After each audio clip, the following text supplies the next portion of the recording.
Dans cette vidéo, nous allons traiter de la méiose des cellules végétales.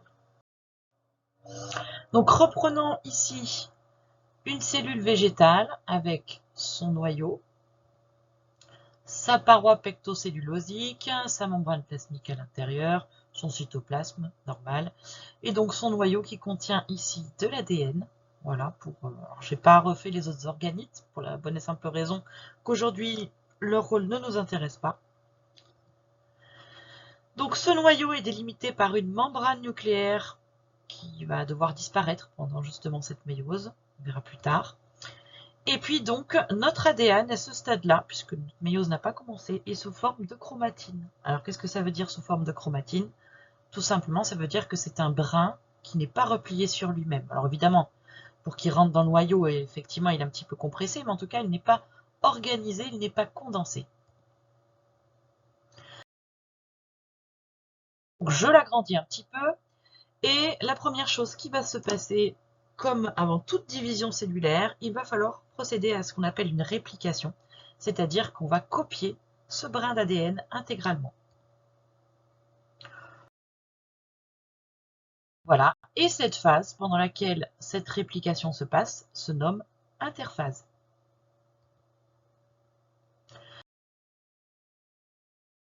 Lors de la première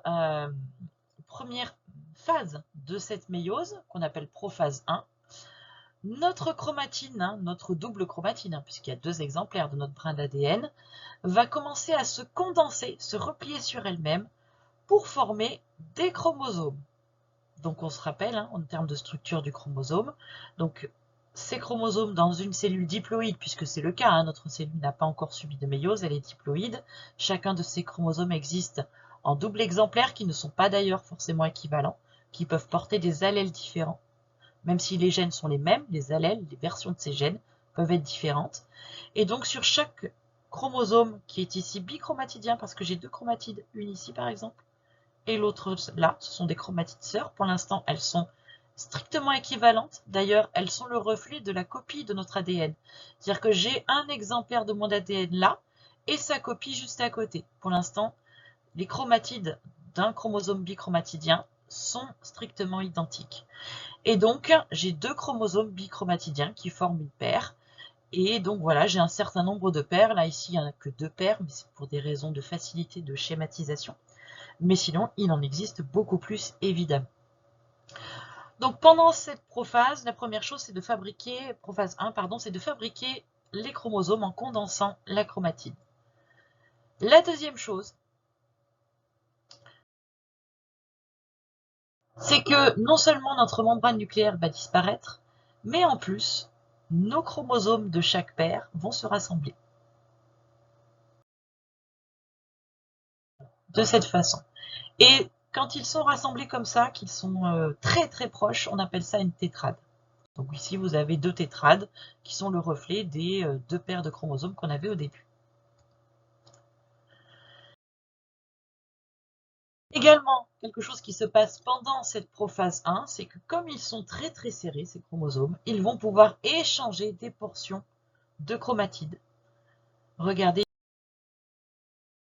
par exemple, on a eu un petit échange entre cette chromatide et cette chromatide. Donc ils ont échangé un morceau. Ça veut dire qu'on peut avoir des gènes, des allèles qui se trouvaient là, qui se trouvent ici.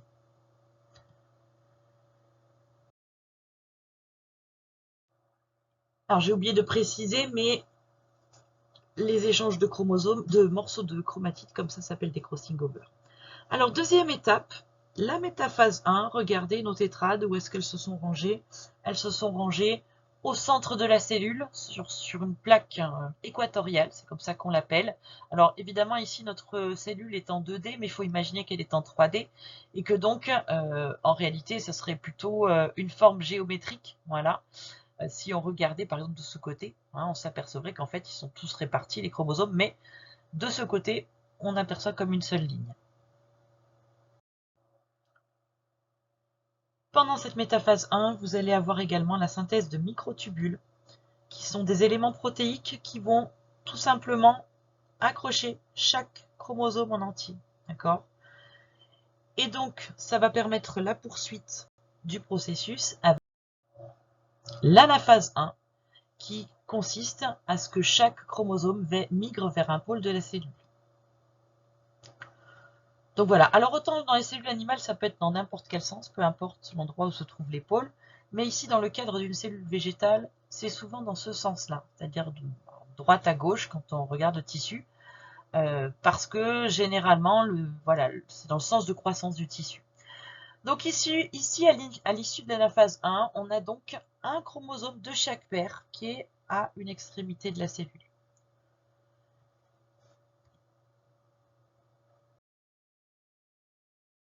Et donc pendant la télophase 1, on a séparation, d'abord avec la constitution d'une nouvelle paroi pectocellulosique, mais également avec une membrane, et donc on a séparation des deux cellules filles. À ce stade-là, nos cellules ne comportent qu'un exemplaire de chaque chromosome. Elles sont passées du stade diploïde au stade haploïde. Voilà, ce sont maintenant deux cellules N. Avant, c'était une cellule 2N, ce sont maintenant deux cellules N. Mais ça ne s'arrête pas là.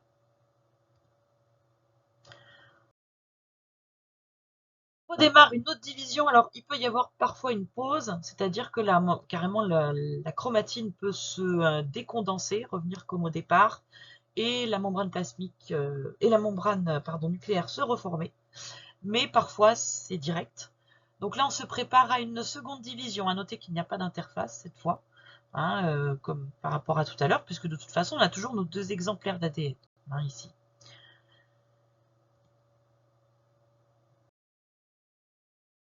Ensuite, on a une métaphase 2 après cette phase 2, avec toujours pareil, un alignement de nos chromosomes, qui ne sont plus par paire, toujours, le long d'une plaque équatoriale. Notez qu'elle est de 90 degrés différente par rapport à tout à l'heure. Cette fois, on va partir voilà, entre le haut et le bas. C'est un petit peu différent.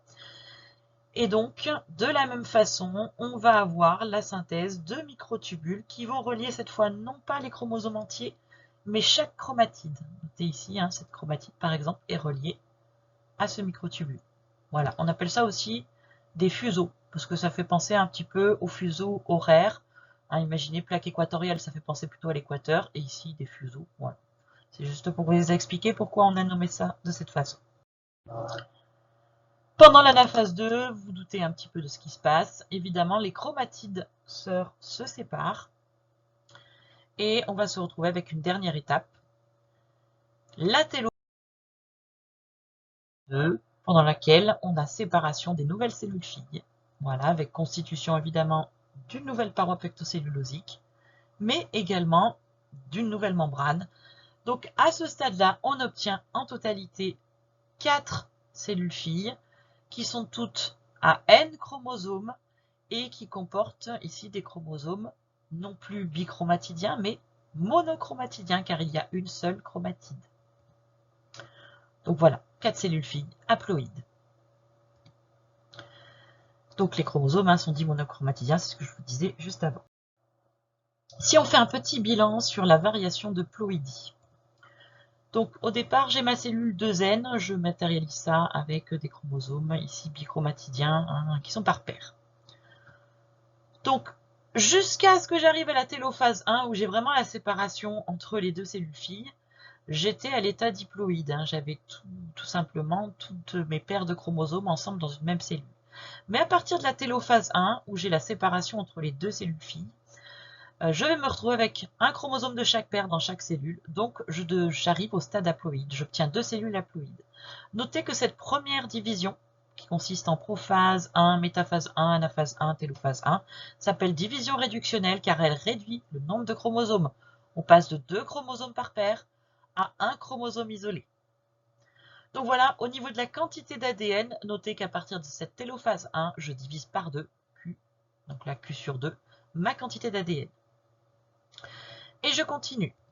Deuxième division, cette fois la division équationnelle qui me permet tout simplement d'augmenter mon nombre de cellules, puisque ça tombe bien, j'avais 2 chromatides sur chaque chromosome. Je peux donc me permettre d'obtenir un nombre double de cellules. Donc j'obtiens 4 cellules, évidemment toujours des cellules N. J'ai toujours un seul chromosome, mais cette fois, au lieu d'être bichromatidien, il est monochromatidien. Si on regarde la quantité d'ADN, jusqu'à cette télophase 2, j'avais Q sur 2, issu de la division précédente, et bien là, je divise encore ma quantité d'ADN, puisque là, je suis à Q sur 4. Donc voilà, alors, c'est pas qu'il me manque de l'information, c'est juste que j'avais mon information en double parce que auparavant mes chromosomes étaient bichromatidiens, là ils sont devenus monochromatidiens. Voilà pour cette méiose.